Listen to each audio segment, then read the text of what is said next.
queridos alunos, sejam bem-vindos a mais uma videoaula.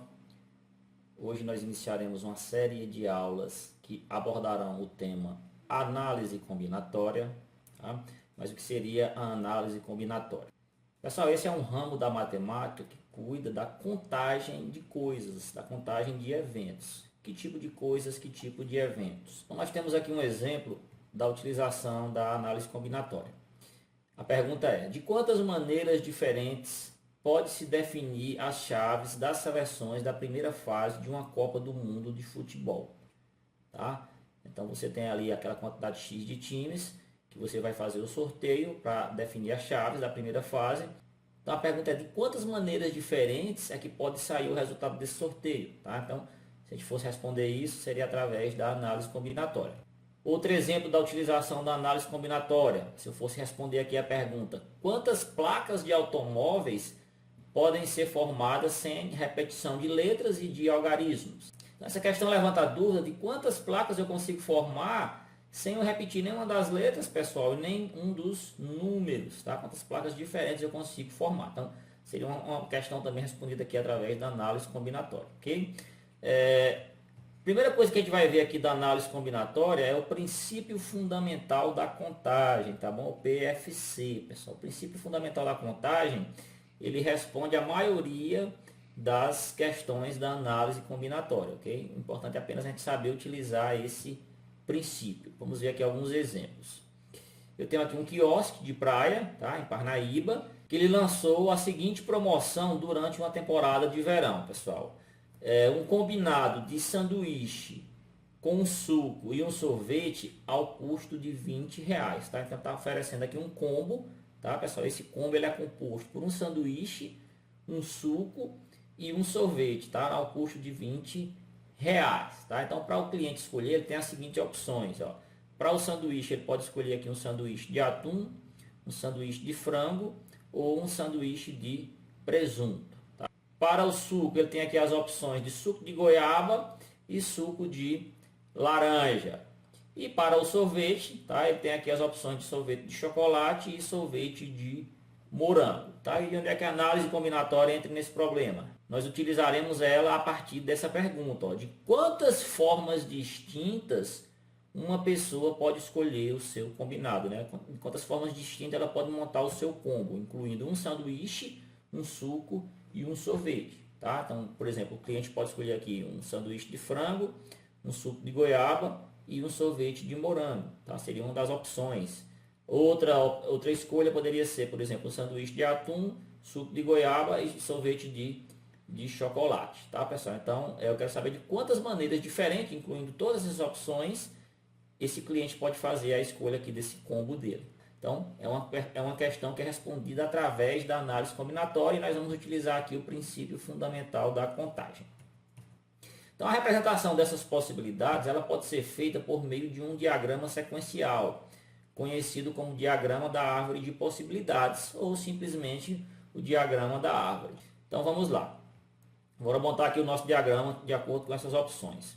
Então, a primeira escolha que o cliente vai fazer é o sanduíche. Para fazer essa escolha, ele tem aqui três opções. Ele tem aqui o sanduíche de atum, o sanduíche de frango e o sanduíche de presunto. Tá? Então, a segunda escolha que o cliente vai fazer é o suco, pessoal. Então, por exemplo, ele pode ter escolhido aqui o sanduíche de atum na primeira escolha dele, né?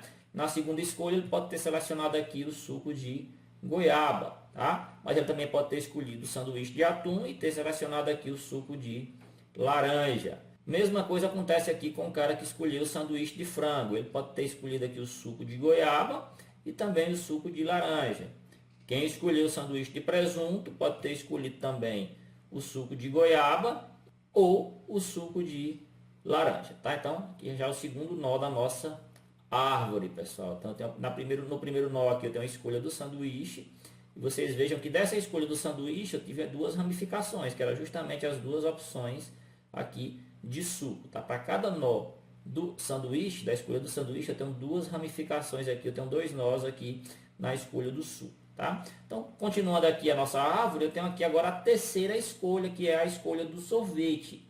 Então, por exemplo, o cara que escolheu atum como sanduíche e suco como goiaba, ele vai ter duas opções para sorvete, né? Isso ele vai ter aqui ou o chocolate ou o morango. E a mesma coisa, pessoal, para os outros nós aqui da árvore, tá, pessoal? Então, eu tenho aqui chocolate, morango, para quem escolheu atum e laranja. Eu tenho aqui chocolate e morango para quem escolheu frango e goiaba. Eu tenho aqui chocolate e morango para quem escolheu frango e laranja. E assim sucessivamente até o final da nossa árvore, tá, pessoal? Então, aqui está pronta a árvore de escolhas para essas opções, tá? Ela ficou uma árvore grande, mas é porque nós temos poucas opções. Caso fossem, por exemplo, aqui 10 tipos de sanduíche, 10 tipos de suco, 10 tipos de sorvete, seria uma árvore bem maior, tá? Na realidade, na prática, a gente vai ver que a gente nem precisa construir essa árvore para calcular a quantidade de opções. Eu vou já mostrar uma maneira mais prática para vocês, que foi só para vocês entenderem como é que funciona essa questão das escolhas. Mas finalizando esse problema, pessoal, vamos ver aqui a questão dos combinados, né? Essa linha aqui eu tenho, ó, desde o início aqui, atum, representei por A, tá? Goiaba, representei por G, e C, eu representei aqui a opção do sorvete de chocolate, tá, pessoal? Então, para cada linha final dessa aqui na terceira escolha, eu vou ter aqui um terno, tá? Com 3 valores ordenados aqui, pessoal. Tem atum, goiaba e morango. Tenho aqui atum, laranja e chocolate, atum, laranja e morango. Tenho aqui frango, goiaba e chocolate, frango, goiaba e morango.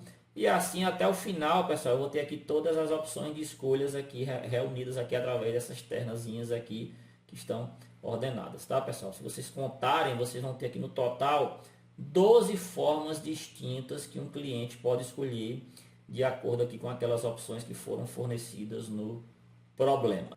Uma maneira bem mais prática de nós fazermos isso, que é justamente o princípio fundamental da contagem, que ele também é chamado de princípio multiplicativo, é você multiplicar, pessoal, todas as opções que você possui. Eu tenho aqui 3 opções de sanduíche, 2 opções de suco e 2 opções de sorvete. Então, multiplicando tudo isso, 3 vezes 2 vezes 2, eu vou ter aqui as mesmas 12 formas distintas de escolha. Tá? Então, esse é o princípio fundamental da contagem ou princípio multiplicativo. Daqui vem o nome princípio multiplicativo. Tá? Então, não é obrigatório vocês montarem essa árvore. Tá? Só montei para vocês observarem como é que é feita a questão das escolhas e que realmente esse princípio aqui ele é válido, tá, pessoal? Outro exemplo aqui envolvendo aqui PFC, princípio fundamental da contagem. Eu tenho aqui que uma moeda ela é lançada 3 vezes sucessivamente, ou seja, eu tenho uma moeda, lancei uma vez, anotei o resultado, lancei outra vez, anotei o resultado e lancei a terceira vez e anotei o resultado, tá? Então, quer saber quais são as sequências possíveis das faces obtidas nesses lançamentos, tá? Então, a gente sabe que quando a gente lança uma moeda, a gente tem 2 opções, né? Isso a gente pode ter que cara, tá? Que eu vou representar aqui pela letra K, e a gente pode ter também coroa, que eu vou representar pela letra C, tá? Então vamos montar aqui uma árvore de possibilidades baseados aqui nessas 2 opções para cada lançamento, tá? K para cara e C para coroa, tá, pessoal? Então aqui nós temos aqui o primeiro lançamento. Eu posso obter, obviamente, cara ou coroa. Tá? No segundo lançamento, se eu tiver obtido aqui cara no primeiro lançamento, eu vou obter novamente ou cara ou coroa. Tá? E se eu tiver obtido coroa, eu vou obter novamente ou cara ou coroa. Esse segundo lançamento, o resultado dele não depende do primeiro. Tá? Sempre eu vou ter o cara ou coroa. No terceiro lançamento, se eu obtive aqui cara, eu também posso obter ou cara ou coroa. Já está aqui até aqui a sequenciazinha. Ó. KKK. KKC e aí sucessivamente para os outros lançamentos, aqui para os outros nós da nossa árvore, tá, pessoal? Então, eu tenho aqui a representação de uma árvore com os 3 lançamentos da moeda. Observem aqui que são todas as possibilidades de resultados para esses 3 lançamentos da moeda. No primeiro número aqui das minhas ternas eu tenho o primeiro lançamento. Na primeira posição aqui das minhas ternas aqui eu tenho aqui o primeiro lançamento, tá? Na segunda posição eu tenho aqui o segundo lançamento e na terceira posição aqui eu tenho o terceiro lançamento, tá, pessoal? Então, se vocês contarem, vocês vão ter aqui 8 sequências, tá? Outra maneira de fazer isso seria através do princípio multiplicativo, que é o princípio fundamental da contagem, pessoal, que é você multiplicar. Quantas opções eu tinha aqui no primeiro lançamento? Tenho duas opções, não é isso? Quantas opções eu tenho para a moeda, né, aqui no segundo lançamento? Ou cara ou coroa. E para a terceira opção aqui eu também tenho cara ou coroa. Então vai ser 2 vezes 2 vezes 2, que vai me dar aqui o meu valor de 8. Ok, pessoal? Para encerrar a nossa aula de hoje, um último exemplo, que ele é um pouco diferente dos primeiros. Observem bem. Leila esqueceu a senha de 3 algarismos para abrir o cadeado da sua mala de viagem. Tá? Então eu tenho aqui um exemplo aqui que representa o cadeado da mala de viagem aqui de Leila, pessoal. Ele tem um segredozinho aqui com 3 valores aqui, 3 valores numéricos, né? 3 algarismos, né? Sabe que ele pode ser de 0 a 9. Ela só lembra que escolhera algarismos distintos entre si. E aí vem a pergunta, pessoal. Na pior das hipóteses, quantas combinações ela deverá testar para abrir a mala? Então a situação é a seguinte, turma. Ela tem um cadeado que ela esqueceu a combinação e ela quer fazer um teste aqui. Ela quer fazer testes sucessivos até descobrir qual é a combinação aqui desse cadeado. A única informação que ela sabe é que não foram escolhidos algarismos repetidos, ou seja, todos eles são distintos entre si. A gente tem que ter muito cuidado quando for responder um problema de análise combinatória, porque essa é uma informação que influencia diretamente aqui no resultado da nossa contagem, tá, pessoal? Se eles são valores distintos entre si ou se eles podem repetir. O que é que ela quer dizer com essa questão de distintos entre si? Por exemplo, aqui, vamos supor que aqui seja a entrada aqui dos valores do segredo do cadeado. Então, nós temos centena, dezena e unidade. Um exemplo de uma combinação que poderia seria essa. 1 para centena, 2 para dezena e 3 para unidade. Esse seria um dos testes que a Leila faria para verificar se o cadeado abre ou não. Tá? Esse seria um teste válido de acordo com os dados do problema? Sim, esse seria um teste válido. Por quê? Porque eu tenho aqui 3 valores distintos. Outra sequência numérica que poderia ser a combinação que abre esse cadeado seria aqui 4, 0, 6. Tá? Não tenho nenhum valor repetido, então é uma combinação válida aqui para o meu teste e para a minha contagem. Também combinação válida, né? Outra aqui, 7, 6 e 0. Então seria um dos testes que Leila faria para abrir esse cadeado, né? Para tentar abrir esse cadeado. Combinação válida. Vamos setar aqui outra combinação, por exemplo, 0, 1 e 0. Nesse caso, essa é uma sequência que eu não vou contar como solução desse problema, pessoal. Observem que eu tenho uma repetição aqui do algarismo 0. Ele está aparecendo tanto na centena como na unidade. Então, essa não seria uma das senhas possíveis aqui para o cadeado, porque Leila já afirmou que ela escolheu números distintos. Então, na hora da contagem, essa sequência aqui não seria considerada aqui para uma das que abrem o cadeado. Então, aqui não é uma sequência válida. Tá? Mas, na realidade, como é que nós vamos calcular a quantidade de sequências? Nós vemos apenas algumas que são válidas para a contagem e uma que não é válida para a contagem, que é esse exemplo aqui, pessoal. O que nós vamos considerar é o seguinte. Para a primeira escolha dela, que é a centena, ela vai ter quantas opções disponíveis? Qual o primeiro número que ela vai poder colocar aqui? Ela vai ter quantas opções disponíveis? Ela vai ter 10 algarismos, que é justamente do 0 até o 9. Para a dezena, pessoal, ela vai ter quantas opções disponíveis? Ela vai ter 9 algarismos, pessoal. Por quê? Porque ela já utilizou um algarismo aqui na centena. Tá? Ela vai ter 9 algarismos. Se ela não tivesse frisado aqui que os valores são distintos, eu teria 10, 10 e 10. Seriam as 10 opções para os 3 valores aqui, centena, dezena e unidade, né? Mas, como eu quero valores distintos, eu já utilizei um aqui na centena, na dezena eu tenho aqui apenas 9 algarismos, tá?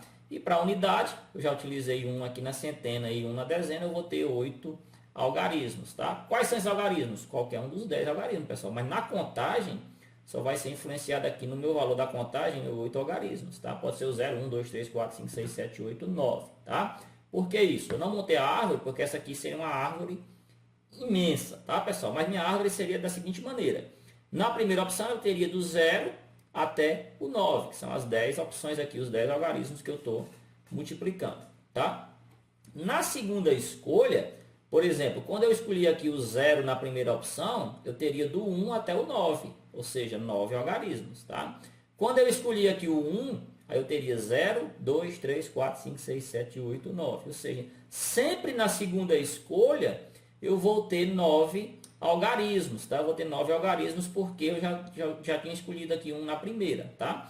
E sempre na terceira escolha eu vou ter 8 algarismos, porque, por exemplo, vamos supor que eu escolhi aqui 0 para a primeira, tá? 1 para a segunda, então nem 0 nem 1 eu vou poder escolher aqui para terceira, ou seja, vão sobrar apenas 8 algarismos. Sempre que eu tiver aqui na contagem das unidades, digamos assim, eu vou ter 8 algarismos, porque eu já escolhi 2 aqui anteriormente para centena e para dezena, tá, pessoal? Então, aqui eu vou aplicar o princípio multiplicativo, né, que é o princípio fundamental da contagem, que é multiplicar aqui 10 vezes 9 vezes 8, que vai me dar aqui um total de 720 opções aqui de senhas que ela vai ter que testar para encontrar aqui a combinação correta para abrir esse cadeado, tá, pessoal? Então, são 720 combinações. Então, esse é um exemplo, como eu falei para vocês, é um pouco diferente do anterior, porque essa palavrinha aqui já muda tudo, tá? Se por acaso não fossem senhas distintas, quantas senhas ela teria que testar? Seria 1000, né, isso, pessoal? 10 vezes 10 vezes 10. Dariam 1000 senhas diferentes que ela teria que testar para abrir esse cadeado, né? Mas por essa questão de ser distintos, serem valores distintos, eu já consegui eliminar aqui 280 combinações, tá? Já diminuiu aqui o trabalho da minha testagem, tá, pessoal? Então são exemplos que envolvem análise combinatória, né? Eu estou contando coisas, estou contando eventos, contando possibilidades. Ok, pessoal? Nossa primeira aula de análise combinatória. Eu espero que vocês tenham gostado e até a próxima.